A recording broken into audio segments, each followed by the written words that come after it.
Assalamualaikum warahmatullahi wabarakatuh.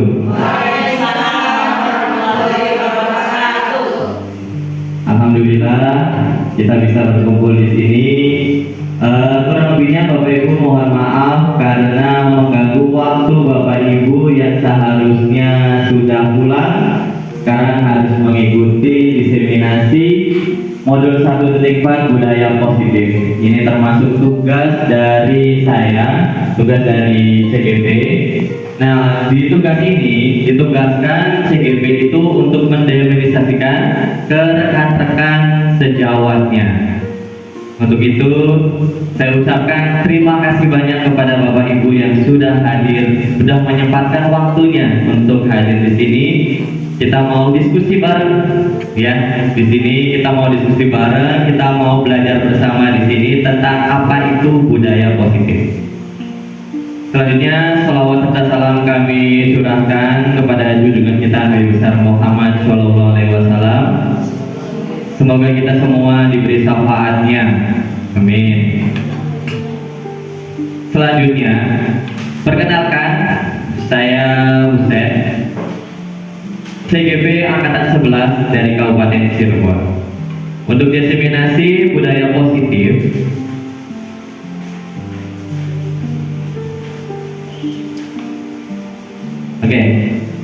Bapak Ibu di sini ada pertanyaan pemantik. Bapak Ibu setuju atau tidak setuju? Ya, yang pertama, pemberian hukuman dapat mendisiplinkan siswa. Setuju atau tidak? Setuju. Siapa yang setuju? Angkat tangan. Oke. Yang tidak setuju? Oke, berarti setuju ya kalau pemberian hukuman itu dapat mendisiplinkan siswa. Berikutnya, pemberian hadiah meningkatkan prestasi siswa. Setuju atau tidak? Siapa yang setuju? Oke, yang tidak setuju? Nggak apa-apa kalau punya pendapat yang berbeda. Oke, berarti setuju ya.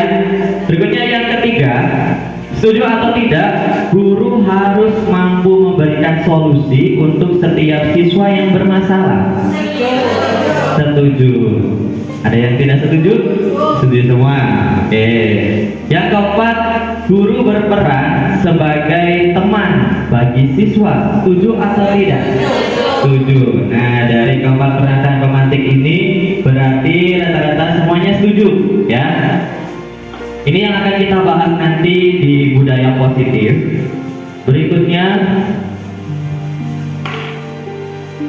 apa itu budaya positif menurut Bapak Ibu? Mendengar kata budaya positif yang muncul di benak pikiran Bapak Ibu ini apa?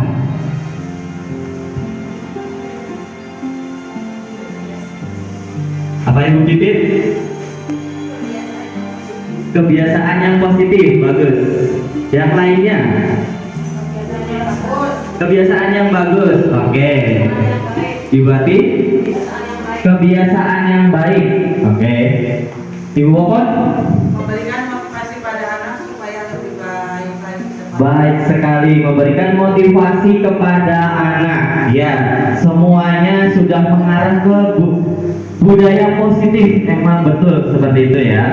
Jadi mindset dari budaya positif perwujudan dari nilai-nilai atau keyakinan universal yang diterapkan di sekolah. Jadi isinya itu tentang nilai-nilai kebajikan.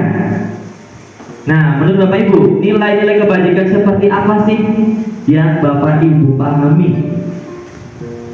Misalkan menerapkan 5S. Gua sih disiplin. Jujur, contohnya itu termasuk nilai kebajikan. Ya. Nah, itu nilai-nilai kebajikan. Dan nantinya banyak nilai kebajikan. Tanggung jawab, tolong menolong, gotong royong, kerjasama. Terima kasih Bapak Ibu, semuanya termasuk ke dalam nilai-nilai kebajikan. Nah, kaitannya budaya positif itu dengan nilai kebajikan tersebut. Berikutnya,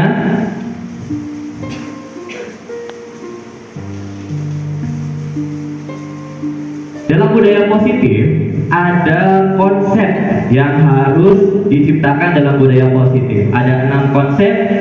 Konsep yang pertama disiplin positif, motivasi perilaku manusia, keyakinan kelas atau keyakinan sekolah, kebutuhan dasar manusia, posisi kontrol seorang guru, dan segitiga restitusi.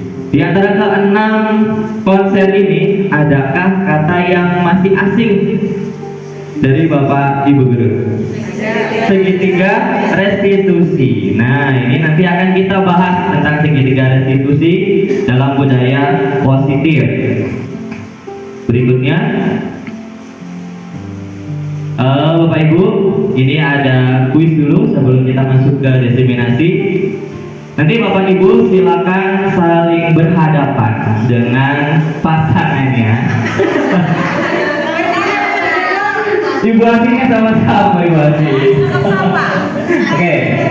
Nah, nanti bayangkan Bapak Ibu bayangkan mempunyai benda yang sangat berharga yang Bapak Ibu miliki, kemudian silakan Bapak Ibu genggam tangan satunya. Di tangan satu Bapak Ibu masing-masing bayangkan menggenggam benda yang sangat berharga. Jadi yang namanya benda berharga, kira-kira kalau diambil boleh tidak? Nah, benda yang sangat berharga silakan digenggam.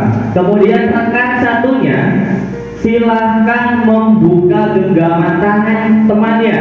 Boleh dengan cara dirayu, dibujuk, atau dikasih uang. Kira-kira bisa dibuka atau tidak? Coba. Dihadik juga boleh. Atau disogok biar mau dibuka tangannya. Kira-kira nih contohnya saya sampai Bu Asi. Bisa dibuka tidak? Nggak bisa. Nah, tapi mungkin saja ada yang bisa dibuka, ya enggak? Oke. Nah, tadi yang sudah dilaksanakan Bapak Ibu itu adalah posisi kontrol kita, benar enggak? Jadi letak kontrol kita itu di diri sendiri atau orang lain? Di diri sendiri, ya enggak? Jadi genggaman kita bisa dibuka atau tidak itu bukan pengaruh dari orang lain, tetapi dari keyakinan diri kita sendiri, benar tidak? Nah, itu posisi kontrol. Disitulah yang akan kita bahas tentang posisi kontrol seorang guru. Oke, lanjut.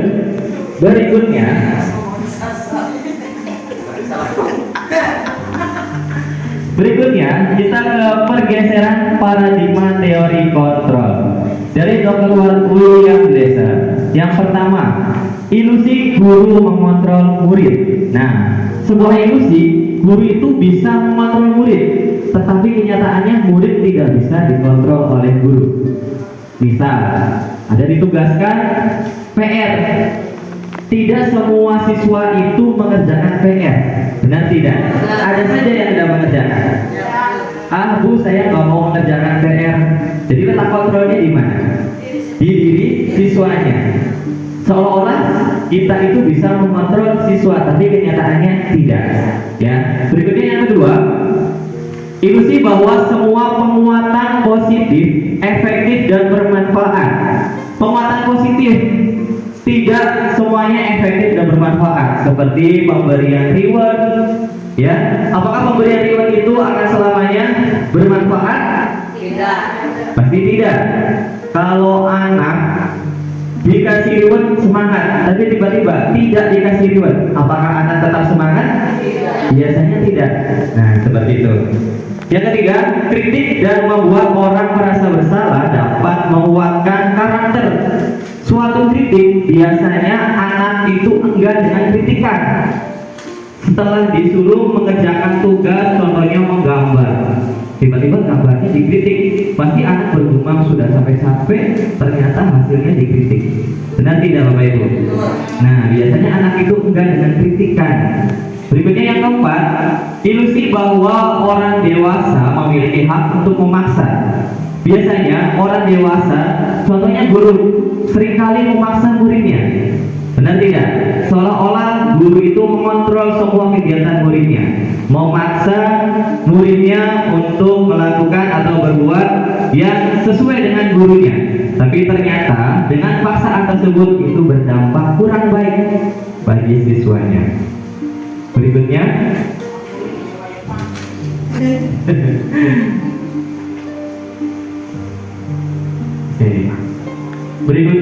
bagaimana seseorang bisa berubah dari paradigma stimulus respon.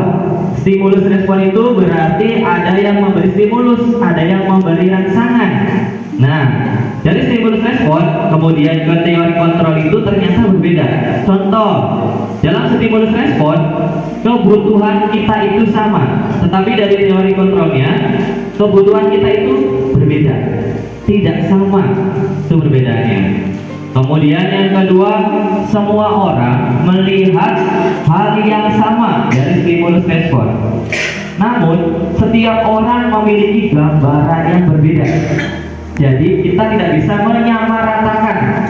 Semua orang itu memiliki gambaran yang berbeda. Yang ketiga, kita mencoba mengubah orang agar berpandangan sama dengan kita. Orang itu supaya berpandangan sama dengan kita.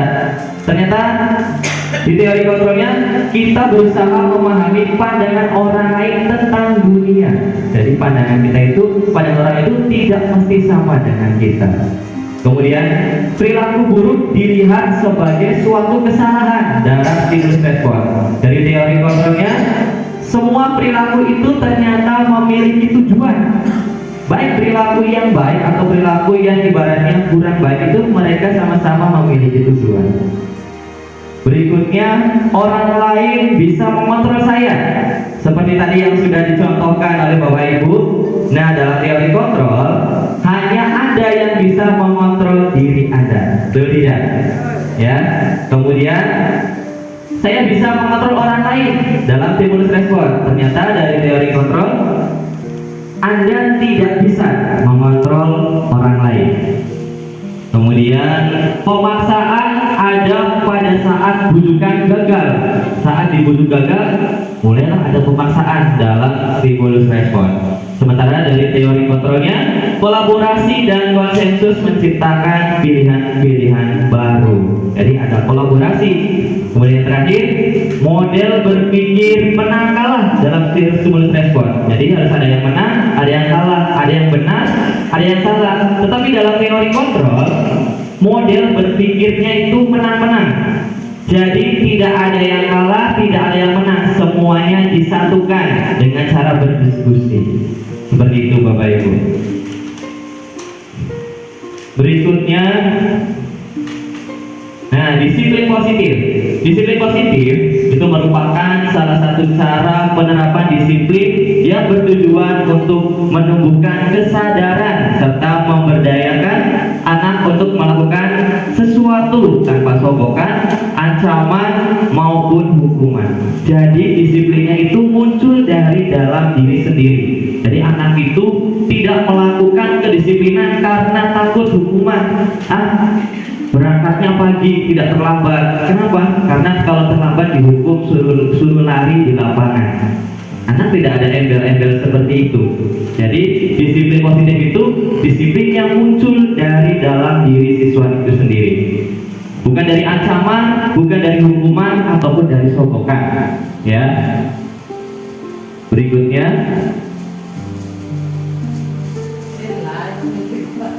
nilai-nilai kebajikan universal. Tadi yang sudah disebutkan, nilai-nilai kebajikan, jujur, tanggung jawab, gotong royong, semuanya itu sudah dikemas dalam profil pelajar Pancasila.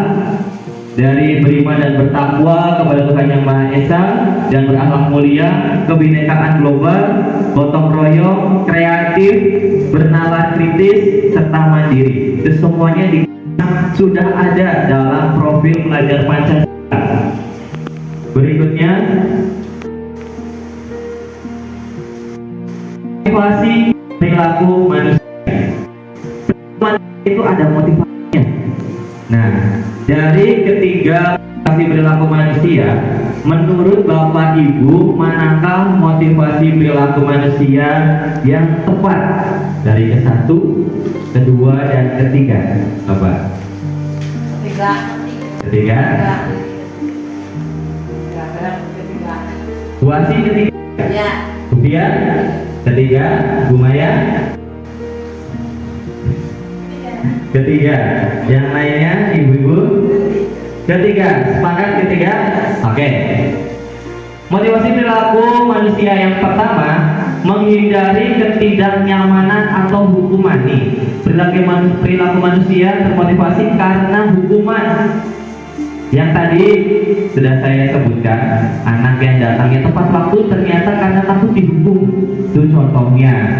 Jadi ada embel-embelnya anak disiplin nih.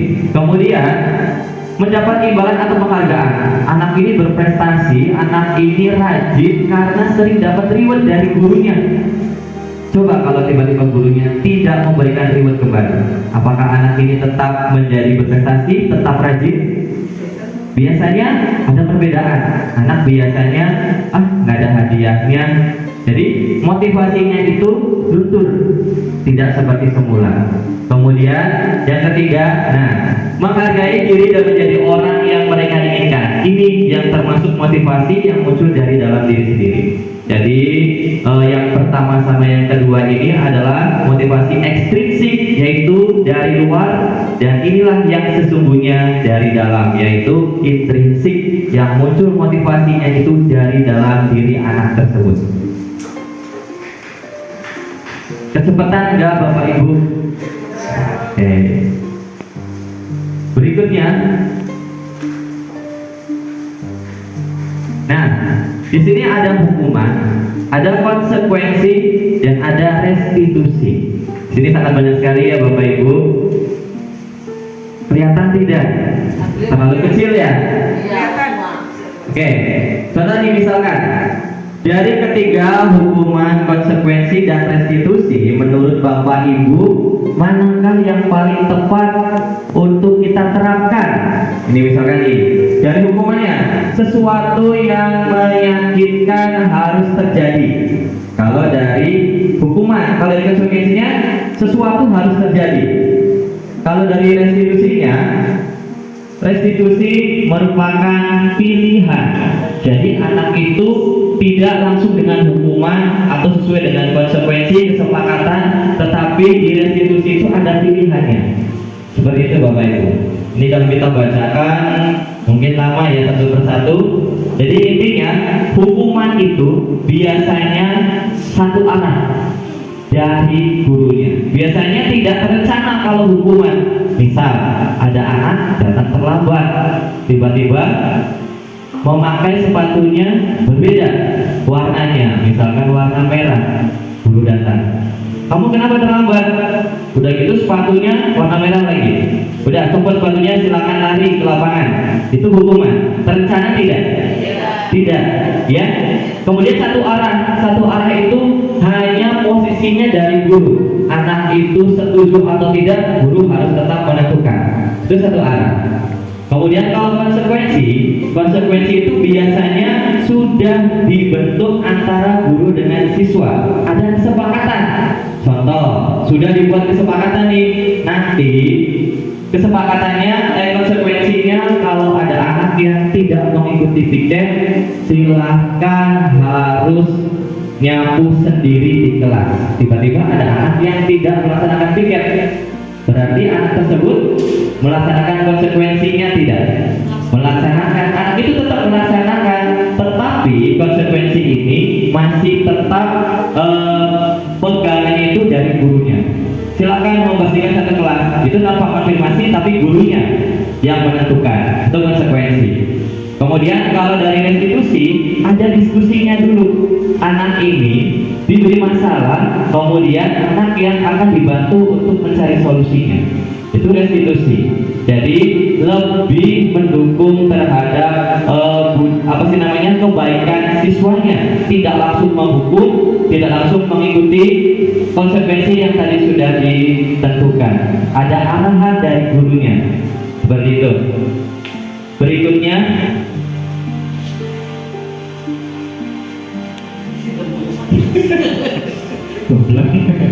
Oke, berdasarkan bagian di atas, berikut adalah penjelasan tentang hukuman, konsekuensi, dan restitusi. Hukuman tadi yang sudah dijelaskan tidak terencana, kemudian bersifat satu arah, bisa berupa hukuman fisik, bisa psikis, ataupun kata-kata kasar. Sering sekali anak ini mendapatkan hukuman baik kata-kata kasar, baik secara psikis ataupun fisik. Mungkin kalau dulu secara secara fisik itu sering Bapak Ibu, tapi sekarang semenjak banyak kejadian melaporkan pihak berwajib, sudah hampir tidak ada ya hukum dengan fisik, tapi kata-kata kasar masih ditemui ya Bapak Ibu. Mungkin tujuannya biar anak gerak, tetapi dalam kenyataannya tetap tidak ada efek jerahnya. Kemudian konsekuensi tadi, konsekuensi itu sudah dibuat antara guru dengan siswanya melalui kesepakatan. Kemudian restitusi itu proses menciptakan kondisi bagi murid untuk memperbaiki kesalahan tadi, sehingga mereka bisa kembali pada kelompok mereka dan karakter yang lebih kuat. Itu restitusi. Jadi ada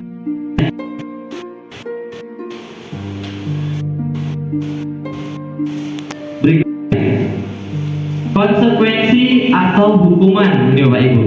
Yang pertama, mencatat 100 kali dalam buku dengan kalimat saya tidak akan terlambat lagi, dia terlambat ke sekolah.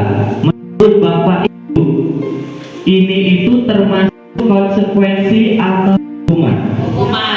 Hukuman ngacung. Yang konsekuensi ngacung. Oke, pakai ini hukuman. Ternyata ini konsekuensi karena sebelumnya sudah ada kesepakatan yang dibentuk oleh guru dengan siswanya ya. Kemudian yang kedua, lari mengelilingi lapangan basket 2 kali karena terlambat hadir di sekolah. Hukuman. Siapa yang hukuman? Siapa yang setuju konsekuensi? Yang kedua adalah hukuman. Nih, ini yang termasuk hukuman. Kenapa hukuman? Karena ini tidak terencana biasanya, ya. Langsung dilakukan dalam hal tersebut. Berikutnya, kepencet. Yang ketiga, membersihkan coretan yang dibuatnya di meja tulis. Nah, biasanya ini konsekuensi ya, karena yang namanya meja itu pasti akan dibahas dalam pembentukan kesepakatan ya. Berikutnya yang keempat, Hukuman. murid diminta untuk push up 15 kali karena tidak menggunakan masker di sekolah. Hukuman. Siapa yang setuju konsekuensi? Siapa yang setuju? Oke, kita lihat ini hukuman atau konsekuensi? Hukuman ya. Kemudian yang kelima, berdiri di depan kelas sambil mengangkat kaki satu karena tidak bisa menjawab pertanyaan. Hukuman? Konsekuensi? Oke, kita lihat ini adalah hukuman ya. Yang keenam, membersihkan WC karena merusak pensil temannya. Hukuman atau konsekuensi? Hukuman? Ya, ini adalah suatu hukuman ya. Yang ketujuh, lari keliling lapangan karena terlambat 10 menit saat pembelajaran PDO. Konsekuensi atau hukuman? Hukuman atau konsekuensi? Ya, betul Bapak Ibu. Berarti sekarang sudah mulai memahami ya, mana konsekuensi, mana hukuman. Berikutnya,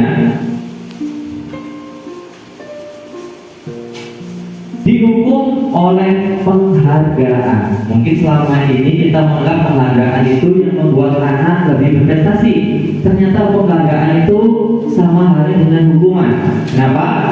Pengaruh jangka pendek dan jangka panjang tadi yang sudah sering saya sebutkan. Anak terbiasa dikasih reward karena anaknya ini semangat dikasih reward terus, tiba-tiba tidak dikasih reward. Semangatnya sama atau berbeda? Pasti berbeda. Nah, jadi anak ini bergantung karena penghargaan. Tuh. Yang kedua, penghargaan tidak efektif. Penghargaan itu merusak. Mengapa penghargaan tidak efektif? Karena tadi penghargaan itu membuat siswa menjadi tidak tidak efektif, tidak sesuai dengan keyakinannya. Karena mereka itu berpatokannya pada penghargaan, tidak muncul dari dalam dirinya sendiri. Ya, ada embel-embelnya. Kemudian yang ketiga, hubungan penghargaan mengurangi ketepatan. Jadi anak ini karena ada penghargaan, jadi ketepatannya itu tidak sesuai. Oh, anak itu berprestasi kemudian semangatnya tinggi karena ada penghargaannya. Tapi yang namanya penghargaan tidak selamanya. Mungkin kalau jangka pendek kita bisa ya, tetapi kalau dalam 1 tahun pun kita kasih hadiah terus ke anak-anak kita, nggak mungkin juga kan? Ya, berarti ada waktunya dikasih, ada tidak. Tapi anak itu lebih condong karena melihat penghargaannya, lebih melihat rewardnya. Tuh. Kemudian mematikan kreativitas penghargaan menghukum. Kreativitas anak juga menjadi berkurang karena patokannya dari embel-embel penghargaan itu, reward itu. Ya Bapak Ibu, dan motivasi dari dalam diri atau intrinsik inilah yang tepat, motivasi yang muncul dari dalam diri sendiri. Oke, berikutnya sudah mulai ngantuk Bapak Ibu. Semangat. Oke, berikutnya mengapa keyakinan kelas bukan peraturan kelas? Siapa yang bisa menjabarkan? Siapa? Ibu Maya. Apa? Menurut Ibu Maya, mengapa keyakinan kelas bukan peraturan kelas? Karena kalau keyakinan kelas itu dibentuk dengan sama-sama atau dengan bareng-bareng dengan siswanya, makanya itu menjadi sebuah keyakinan kelas. Tapi kalau peraturan kelas itu biasanya hanya dibentuk oleh gurunya saja. Oke, baik sekali. Ya, benar sekali. Beri tangan buat Ibu Maya. Keren sekali jawabannya ya. Tadi tepat sekali, benar Ibu Maya. Kalau keyakinan kelas itu sudah dibentuk atas kesepakatan antara guru dengan siswa. Sementara peraturan kelas, ya gurunya yang membuat. Justru dengan peraturan kelas ini banyak sekali peraturan yang dilanggar. Benar nggak Bapak Ibu? Ya, justru peraturan pernah muncul istilah ada peraturan untuk dilanggar. Itu maksudnya, karena peraturan dibuat dari satu pihak biasanya. Tapi kalau keyakinan kelas dibuat bersama-sama antara guru dengan siswanya. Nah, berikutnya. Yang pertama, mengapa kita memiliki peraturan tentang penggunaan helm pada saat mengendarai kendaraan roda 2 atau motor? Kita kalau mau bepergian menggunakan helm karena apa? Biasanya takut apa? Takut ditilang, benar tidak? Kita menaati aturan itu, padahal kita ikut buat peraturannya tidak? Tidak ya, tetapi kita melaksanakan karena takut ditilang. Nah, kalau dari segi keselamatan, kita menggunakan helm dengan keyakinan diri, oh saya menggunakan helm itu bukan karena takut ditilang, tapi emang saya itu dari segi keselamatan untuk melindungi kepala kita. Nah, itu beda. Berarti itu sudah muncul dari intrinsiknya. Seperti itu Bapak Ibu. Kemudian yang kedua, mengapa kita memiliki peraturan tentang penggunaan masker dan mencuci tangan setiap saat? Nih, seperti tahun-tahun kemarin bencana apa namanya COVID, ya ini aturan yang dibentuk oleh pemerintah. Kalau tidak memakai nanti akan mendapatkan sanksi, benar tidak? Akhirnya kita memakai masker itu meskipun pengap, sesak, tapi tetap memakainya karena mengikuti sebuah aturan. Tetapi dari segi kesehatan, masker itu emang bagus, benar tidak, Ibu? Ya, jadi akhirnya muncul kesadaran diri, oh dari segi kesehatan masker itu emang bagus dipakai untuk atau demi kesehatan. Meskipun awalnya dari aturan ya Bapak Ibu, akhirnya muncul kesadaran diri.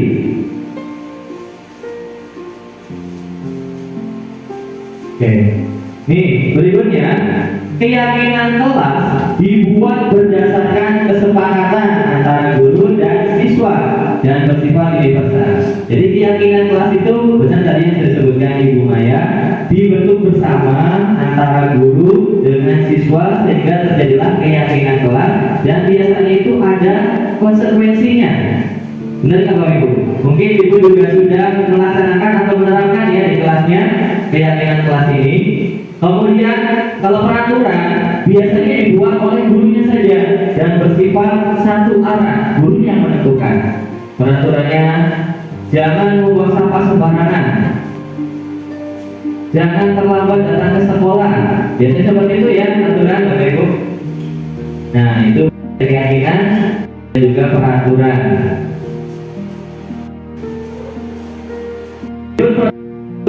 Keyakinan sekolah atau kelas. Yang pertama, mempersiapkan warga sekolah atau siswa untuk mencurahkan ide tentang yang akan disepakati.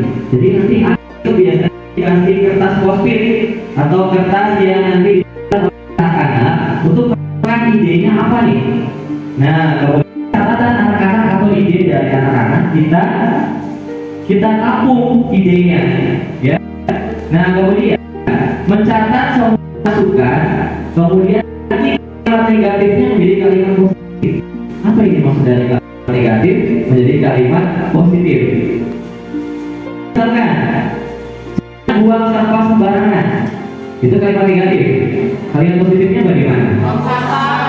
Nah, seperti itu. Jadi kalimat negatif yang dibuat oleh anak-anak dirubah menjadi kalimat-kalimat positif. Justru kalimat positif itu membuat anak lebih mudah memahami dan menjalankan daripada kata jangan. Justru kalau ada kata jangan, anak itu malah melakukannya. Benar tidak?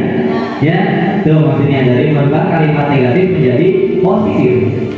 Lalu tinjau kembali curahan pendapat yang terkumpul dan susun menjadi keyakinan kelas. Ditinjau, kemudian disusun mana nih keyakinan kelas yang sudah dibuat oleh anak-anak, baru kita susun dan kita tampung. Lalu tinjau ulang keyakinan kelas yang sudah tersusun.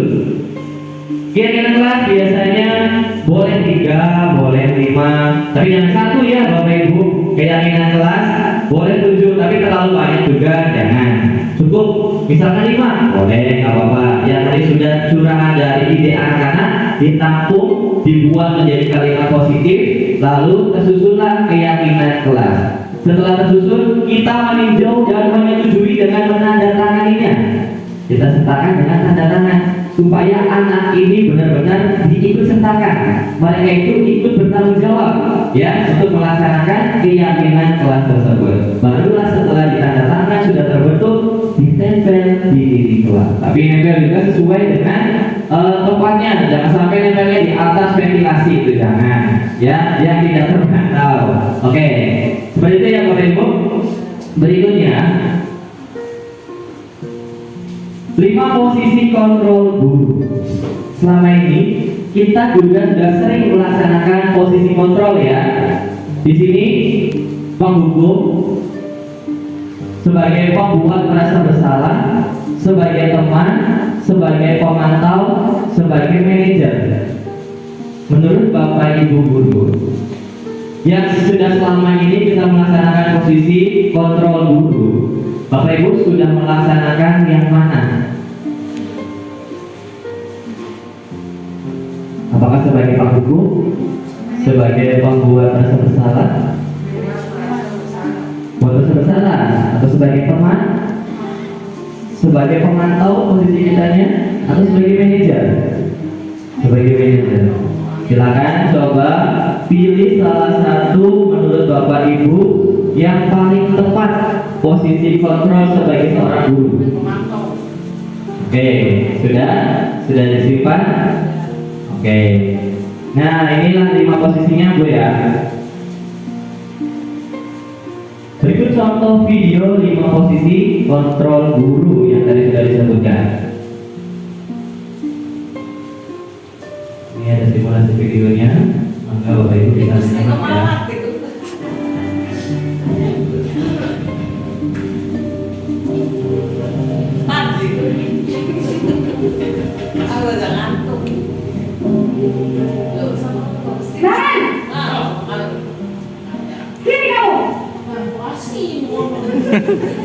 Selamat pagi Bu. Selalu terlambat. Kamu deh pasti terlambat. Maaf Bu, saya Apa? Apa coba? Alasan kamu apa lagi? Kamu tidak anak? Saya Dasar pemalas.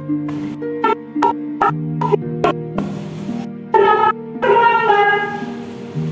Nah, gua nggak. sedang basket Bu. Kenapa? Berani-beraninya terlambat makan jawab.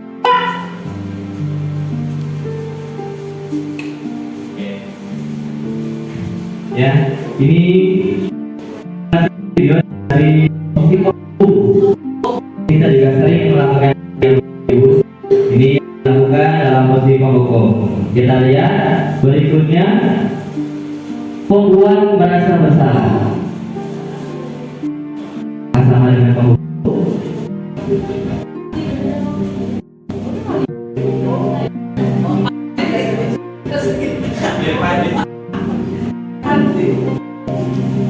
Naren,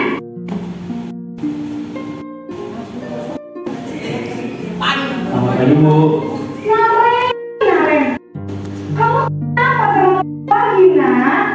Ya Tuhan Naren, kamu sudah bikin ibu susah ya? Kalau terlambat pagi, ini ibu yang buat sekolah nak. Sangka ibu nak kamu. Duh, gimana ini? Maaf Bu. Duh, Gusti Naren, Naren. Sekolah. Terus, sekarang ibu tulis apa ini buku absen? Ini kamu sudah sering terlambat loh. Ibu harus apa coba? Maaf Bu. Maaf. Ya sudah, lain kali nanti ibu susah lagi ya nak ya. Ibu tidak akan kuat lagi kalau kamu gini terus. Bisa jangan kalau ibu ditegur bapak kelas sekolah. Sana cepat kelas. Maaf ya Bu. Maaf sekali. Oke, nah itu membuat merasa bersalah. Tidak Bapak Ibu pernah menerapkan ini pada muridnya? Oke. Intinya kita sudah melaksanakan posisi kontrol. Pakai salah ngomong. Berikutnya, posisinya sebagai teman. Nih, Bapak Ibu. Kita lihat perbedaannya.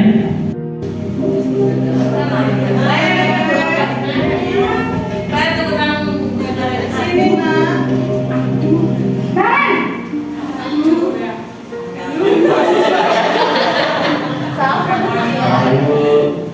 wah sudah jam berapa ini nak? Selamat pagi ya sayang. Habis ibu saya lupa bangunkan saya Bu. Kamu malah menyalahkan ibu kamu. Kamu bukannya akan latihan paling kencang. Kok terlambat sih? Iya Bu. Saya memang lambat bangun tadi. Jadi biarpun saya lari kencang, tetap gak kejar Bu. Ya sudah sana. Nanti lain kali larinya lebih kencang lagi ya. Biar gak terlambat lagi. Bikin seneng ibu. Demi ibu. Bisa kan? Bisa lah Bu. Ya sudah sana masuk kelas. Ibu beresin urusan absen kamu. Kamu ini ada-ada saja. Oke, ini posisi sebagai teman ya, Bapak Ibu. Pernah melaksanakan menerapkan ini? Oke, berikutnya sebagai pemantau. Scaringan lagi loh buat ini.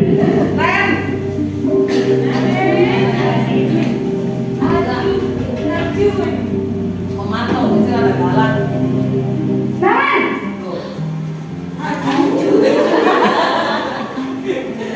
Selamat pagi Bu.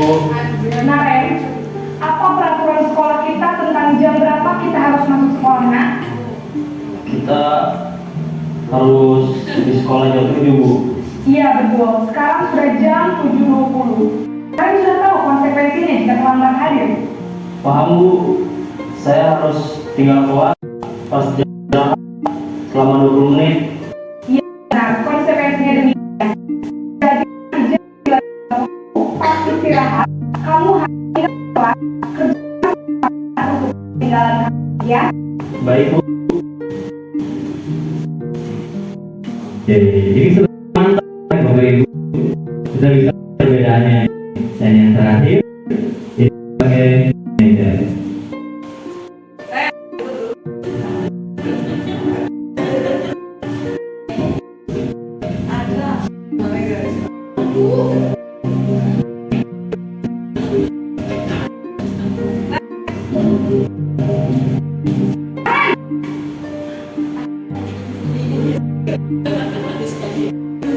Baik Bu.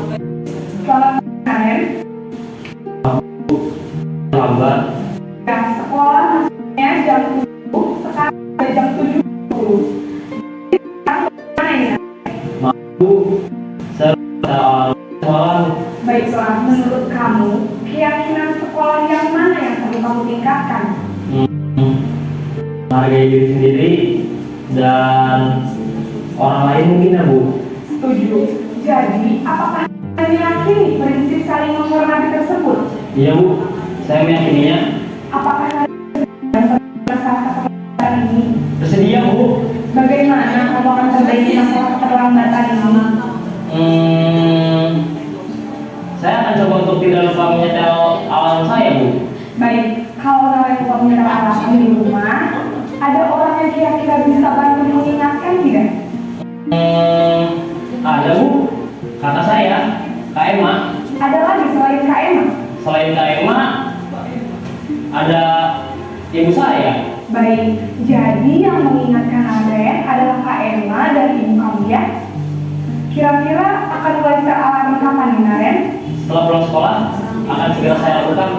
Baik, jadi Aren akan setel alarm untuk bangun besok pagi dan akan diingatkan oleh kakak dan ibu dan Aren ya? Ada lagi yang mungkin perlu dilakukan Aren? Agar tidak terlambat bangun lagi. Tidak ada Bu. Baik Aren, terima kasih untuk kerjasama kamu. Sekarang kamu perlu kembali ke kelas untuk belajar. Baik Bu, terima kasih. Oke, terima kasih ya tadi sudah menanyakan. Nah, jadi menurut Bapak Ibu, manakah posisi yang tepat? Sebagai manajer. Apalagi penghukum tadi ya. Kita seringkali melihat hukuman pada anak-anak.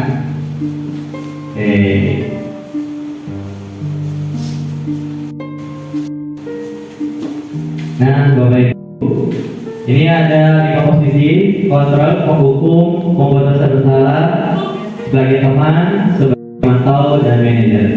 Penghukum di sini biasanya itu menghadik itu mengeluarkan kata-kata kasar kepada siswa. Beliau menunjuk-nunjuk, berkaca pinggang itu sambil petenteng kayak gitu. Nah, ya. Kemudian membentak dan secara fisik ataupun verbal. Dampaknya apa? Anak menjadi pendendam jadinya. Tuh, kalau kita menempatkan posisi sebagai penghukum, kemudian tidak menyukai guru tertentu, anak itu biasanya tidak menyukai, ya, karena sebagai penghukum ini. Kemudian pembuat merasa bersalah, suaranya lembut, namun menyalahkan siswa. Guru menyatakan kesalahan pada siswa dan guru seolah merasa menderita kepada siswa. Apa dampaknya? Membuat siswa merasa bersalah, rendah diri, dan menarik diri jadinya, ya, karena membuat rasa bersalah. Kemudian yang ketiga, posisinya sebagai teman. Guru bersikap ramah kayak tadi, saya kayak gitu ya.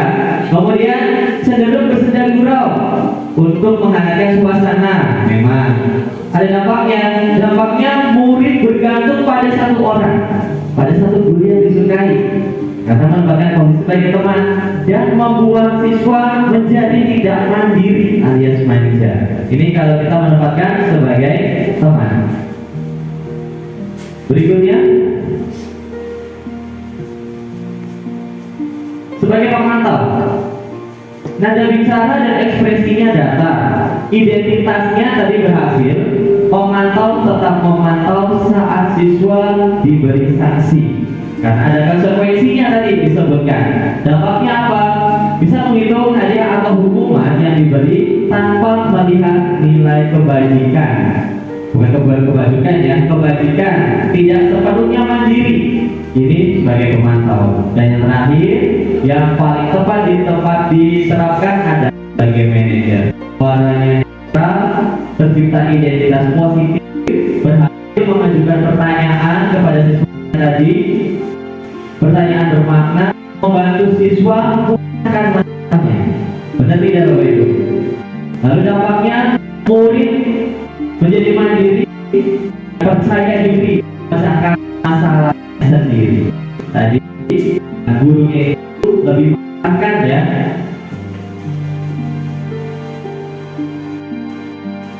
Berikutnya, kebutuhan dasar manusia. Kebutuhan dasar manusia itu ada 5. Bertahan hidup, kasih sayang dan rasa terima, penguasaan, kebebasan, dan juga kesenangan. Contoh, siswa kalau diterapkan pada siswa hidup itu misalnya apa contohnya? Siswa makan, benar tidak? Siswa itu butuh makanan untuk bertahan hidup. Kemudian kasih sayang dan terima. Siswa juga butuh yang namanya kasih sayang. Ada siswa yang sering membuat dengan gurunya. Berarti gurunya kurang kasih sayang kepada siswanya. Ya, siswa yang sama biasanya di siswa itu bisa mampu menguasai yang diterima oleh gurunya, biasanya menguasai tugas seperti itu. Dan kebebasan di sini, anak itu pengennya belajar itu bukan di kelas saja. Betul Bapak Ibu, anak itu pengen suasana baru, belajarnya di luar, jadi tidak bosan di dalam kelas saja. Kemudian kesenangan, kesenangan siswa merasa happy untuk belajar bersama gurunya. Kita lihat.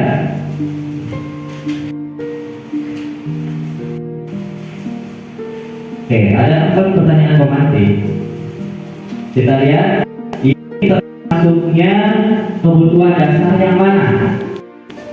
Aku sering berbicara dengan ibu guru. Menurut Bapak Ibu, ini termasuk kebutuhan dasar yang mana tadi? Kesenangan?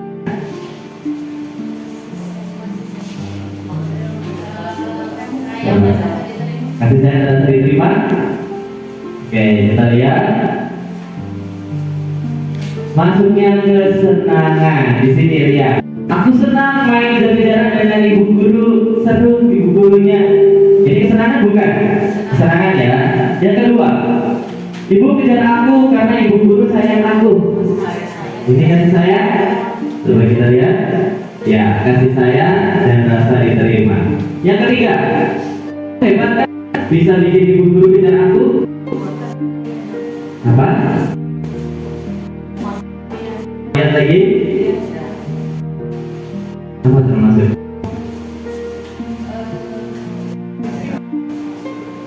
Kekuasaan, kebebasan, kesenangan, bertani.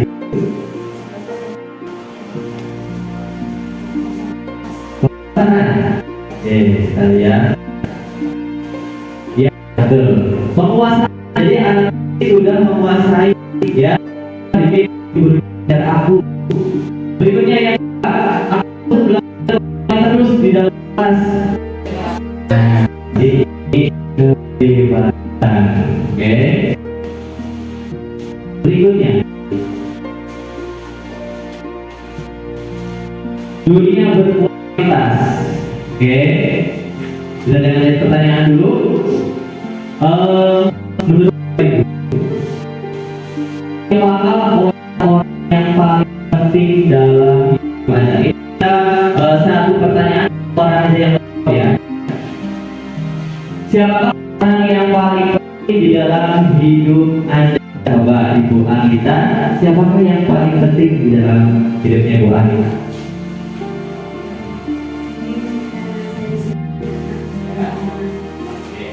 Yang paling penting dalam dalam hidupnya Bang Ita adalah seorang anak. Betul sekali ya. Ini kemudian yang kedua, nilai-nilai kebajikan apa yang terpenting dalam hidup Anda? Nilai kebajikan apa, Ibu Pipit? Menurut Ibu Pipit, nilai kebajikan apa yang terpenting dalam hidupnya Ibu Pipit? Kejujuran. Apa? Kejujuran. Kejujuran. Oke, jujur itu nomor 1 ya. Karena kejujuran itu sangat penting untuk kita di masa depan. Yang ketiga, kalau Anda menjadi orang yang ideal, karakter atau sifat apa yang Anda paling inginkan pada diri Anda? Karakter apa, Ibu Maya?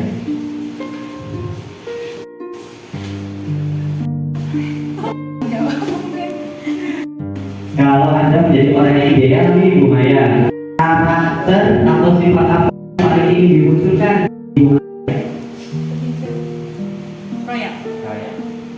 Yang real, bagus sekali ya. Royal kepada pimpinan, royal kepada rekan sejawat. Ya, ya, ada Ibu Tri. Bisa menghargai orang lain. Bisa menghargai orang lain, tepat sekali ya. Beri tepuk tangan buat semuanya. Tuh, royal bisa menghargai orang lain itu adalah karakter yang ideal bagi Bapak Ibu guru semuanya. Kemudian yang keempat, apa pencapaian Anda yang Anda sangat banggakan, Ibu Ati? Pencapaian apa yang sangat Ati merasa bangga?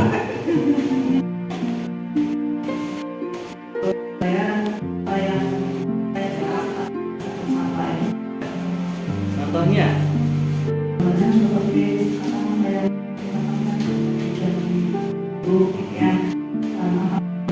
bisa tahun 2021. Terima kasih Ibu Ati. Ya, cita-citanya sudah tercapai. Senangnya kita ambil tergabati ya. Kalau punya cita-cita kemudian tergapai itu Masya Allah senangnya. Kemudian apa pekerjaan ideal bagi Anda? Ya, kita sebagai pendidik ya, itu sebagai pekerjaan ideal kita. Ceritakan bagian perjalanan hidup Anda di mana Anda merasa itulah titik hidup Anda, Ibu Hayati. Sebagai titik puncak hidupnya Ibu Hayati.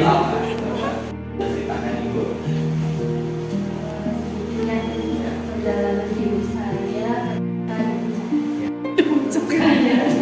saya itu kan dua ya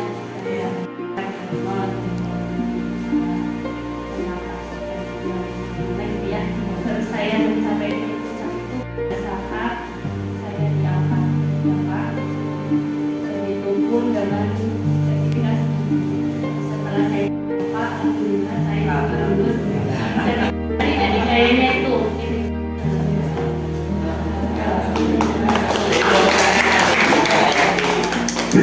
Ya Allah, dari puncak ya berarti. Berarti. Oke, berikutnya. Apa yang paling bermakna dalam hidup Anda, Ibu Pia?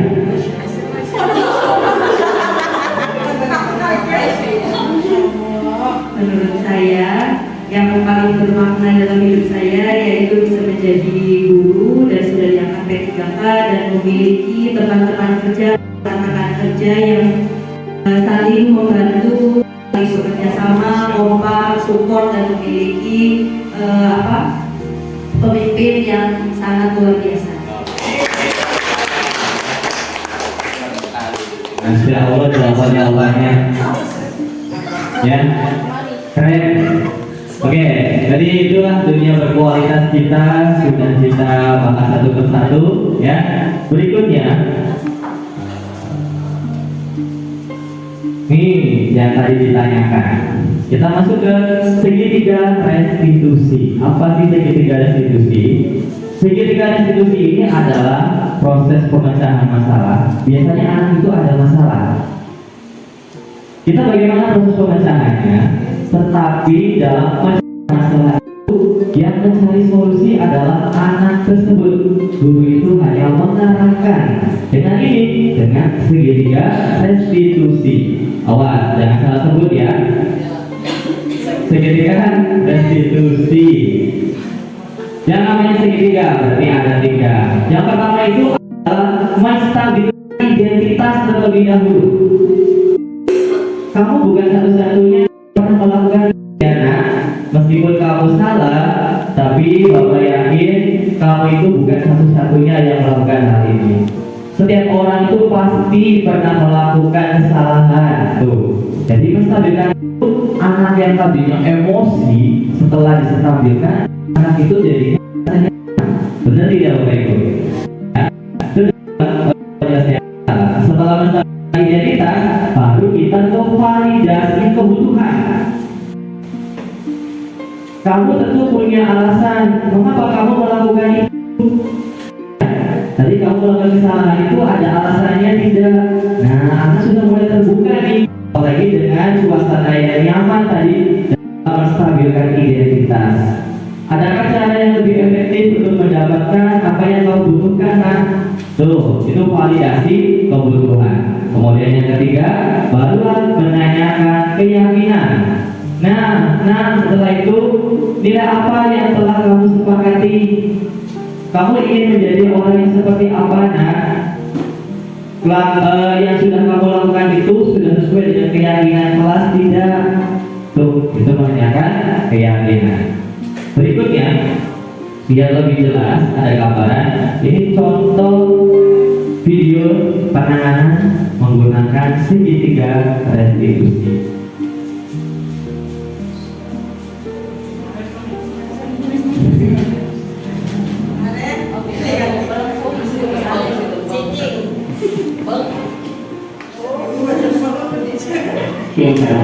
Ya, Pak. Sudah lama tidak bicara. Kenapa hadir di sini? Kesel, Pak. Kesel banget. Aku dikatain Pak Fitna, Pak. Ya aku marah lah. Aku gak dikatain mereka di depan kelas. Kesel banget. Oh begitu. Ya pasti kamu marah dan kesal. Bapak juga akan marah apabila ada yang menuduh Bapak seperti itu. Kemudian pada saat itu kamu mau melakukan apa? Ya saya harus memakai mereka lah, Pak. Kesel banget. Saya bentak-bentak dia di depan teman-teman lain. Oh begitu. Pasti kamu melakukan seperti itu karena suatu alasan tertentu, bukan? Iya, saya aja, Pak. Ya saya bela diri lah. Maksud saya dituduh Pak Fitna. Ya wajar lah. Mempertahankan harga diri itu sesuatu yang penting buat kamu. Untung kamu tidak bertindak lebih gagal lagi. Hanya membentak-bentak. Iya, Pak. Untung saya masih bersabar dan hanya membentak saja. Sudah gemes padahal. Saya pasti bela diri lah. Ya pasti ya. Tapi kamu memilih untuk tetap bertahan dan bersabar. Kamu memilih untuk tidak berbuat lebih parah lagi, bukan? Iya. Nah, sekarang coba kita lihat lagi tindakan kamu yang bentak-bentak Eka di kelas. Tindakan kamu itu kira-kira sesuai dengan keyakinan kelas atau prinsip kamu tidak? Enggak lah, Pak. Capek, Pak, jadi pemarah. Jadi keyakinan atau prinsip mana yang kurang sesuai dengan keinginan kamu? Ya, saya sebenarnya sangat menghargai orang lain. Mungkin saat itu saya menjadi emosi, jadi tidak menerima sikap itu. Kamu meyakini tidak? Menghargai orang lain itu penting buat kamu. Yakin lah, Pak. Iya, setuju. Kita harus saling menghargai. Namun, ada juga keyakinan yang kita sepakati yang perlu kita jalankan apabila kita sedang marah, kan? Ya, saya bisa lebih proaktif, mulai dengan diri sendiri. Saya bisa jadi lebih bersabar, mengambil waktu jeda untuk berpikir mau apa selanjutnya. Kira-kira kamu bersedia memperbaiki masalah ini tidak? Bersedia, Pak. Kalau kamu memperbaiki masalah ini, kamu akan menjadi orang seperti apa? Saya akan menjadi orang yang bertanggung jawab kali ya, Pak.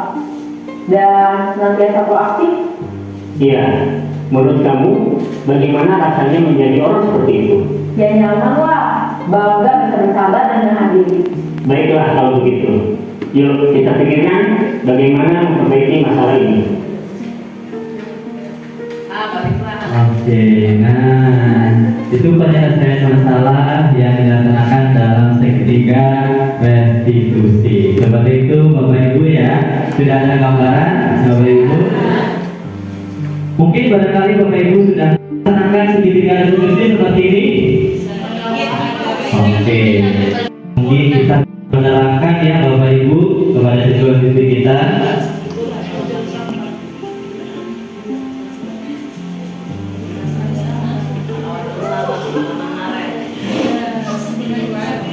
Oke, alhamdulillah kita sudah sampai di ujung acara ya Bapak Ibu. Terima kasih sudah berkenan hadir di sini dalam diseminasi budaya positif. Mungkin sedikit ilmu bagi Bapak Ibu yang mungkin dulunya belum pernah atau belum tahu, sekarang jadi tahu. Kita sudah sering melakukan, cuma istilahnya baru tahu sekarang. Benar ya Bapak Ibu ya.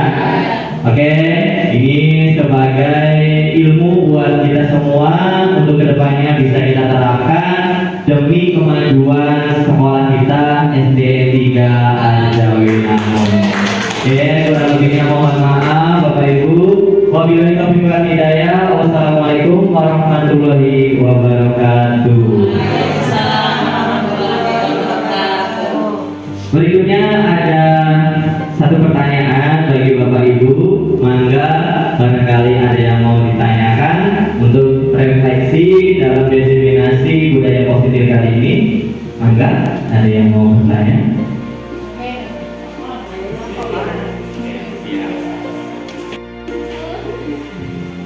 Bismillahirrahmanirrahim.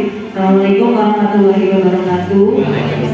Perkenalkan, saya Pia Dewi Lestari, guru PCOK SD 3 Al-Jawi Namun.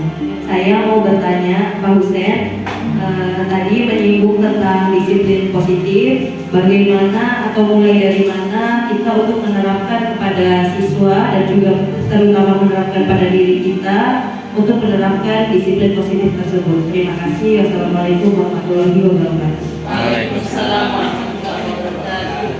Terima kasih Bu Pia, pertanyaan yang sangat bagus sekali. Untuk memulai disiplin positif, tentunya disiplin positif itu harus muncul dari keyakinan diri. Yang namanya disiplin kalau ada karena embel-embel hukuman atau karena penghargaan itu tidak efektif. Jadi harus muncul dari dalam diri sendiri, dari diri kitanya. Nah, untuk memunculkan itu tidak mungkin secara langsung tiba-tiba muncul disiplin positif tersebut. Harus ada pemantiknya. Apa itu pemantiknya? Ya kita harus mengerahkan, harus berkolaborasi tentunya dengan rekan-rekan guru kita untuk memunculkan disiplin positif tersebut. Ya, jadi disiplin positif itu akan terlaksana kalau dari dalam diri kitanya sudah mulai terbentuk, baik dari gurunya maupun dari siswanya. Mungkin seperti itu Ibu Bia. Maka gimana Ibu Bia? Oke, sudah cukup. Terima kasih Bapak Ibu sudah menyempatkan waktunya untuk diseminasi budaya positif. Saya ucapkan beribu kali terima kasih kepada Bapak Ibu karena atas waktunya. Harusnya sudah nyampe rumah ya Bapak Ibu ya. Sudah absen, sekarang masih sudah tidur Bu Haji. Ya, sekarang masih tetap di sekolah. Ini untuk tugasnya sebagai CDP. Masya Allah, rekan-rekan dari SD 3 Al-Jawi Namun ini semuanya sangat kompak, sangat mendukung untuk tugas saya dalam CGP angkatan 11 ini.